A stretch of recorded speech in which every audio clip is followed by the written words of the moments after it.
Kusema kweli tunamshukuru Mungu, mchezo umeisha salama na tulikuwa na mchezo mzuri leo. Wote wamecheza kwa bidii na nguvu, kwamba tunategemea pia mechi ya Jumamosi itakuwa nzuri kama hii. Kwa hiyo naona kwamba tunaendelea vizuri na ni matumaini yangu kwamba mwakani tunaweza tukafikisha timu zote 4 kwenye robo finali. Kabisa na uhakika. Kwa timu ninavyoziona hivi wakimaintain hivi kabisa hatuna shida. Tumeona majina mengi sana ya wachezaji wa kimataifa katika mchezo wa leo, tofauti na majina ya wachezaji wa nyumbani hapa. Hii tathmini yako, ligi yetu inasogea kwa kiasi gani, lakini pia vile vile inaambukiza uzoefu kwa kiasi gani kwa wachezaji wetu wa hapa nyumbani?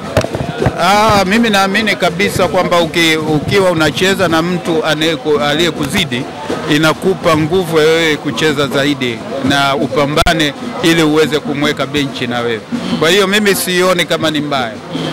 Ni wengi sawa, wengine wanakosa nafasi, lakini pia wale wanaopambana nao wa timu pinzani wanatoa upinzani, kwa sababu kama unavyosema ina wachezaji wengi wa nje, lakini hiyo Singida imeweza kufungwa na watu wenye wachezaji wachache sana. Kuna timu zimewafunga. Kwa hiyo siamini kabisa kwamba wachezaji wa kigeni wanaweza kuturudisha hivyo. Mimi naona wanatu-inspire ili kuweza kufanya vizuri zaidi. Hamasa ya mchezo leo inaenda kuongeza chachu aina gani kwenye hii nusu finali ya CRDB?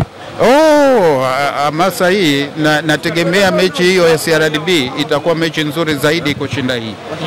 Kwa sababu sidhani kama Singida watakubali kufungwa tena, na sidhani kama Simba watakubali wapoteze wasiingie finali, kwa sababu kombe la FA lina hadhi yake.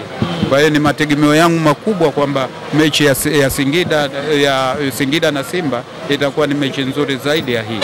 Tuombei, lakini huenda kama ikitokea kama Simba wakivuka kwenda finali, wanaenda kukutana na mtani wao Yanga, itakuwa dabi aina gani? Manake huko kwenye ligi kuna wengine hawachezi, kuna wengine watapeleka timu tarehe 15. Hii sitaki kuwa mganga mpiga ramli, tungoje mpaka hiyo dabi iweze kufikiwa.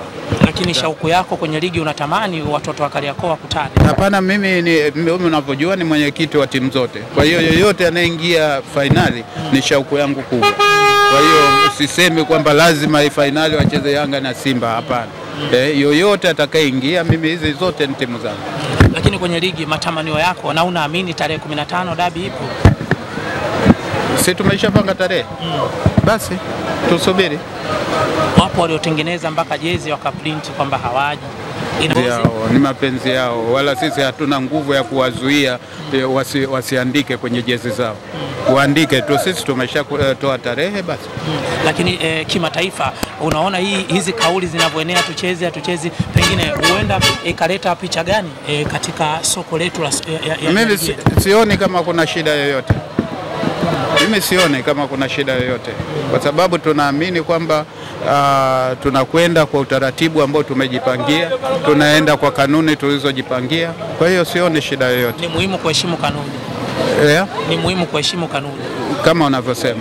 Nikushukuru mzee wangu. Asante sana. Kwa sababu ili kuwa mwanafamilia bora wa Global TV, usisahau kusubscribe, like, kushare na kucomment. Baada ya kusubscribe, bonyeza alama ya kengele ili kupata taarifa kwa kila video inayopanda Global TV Online.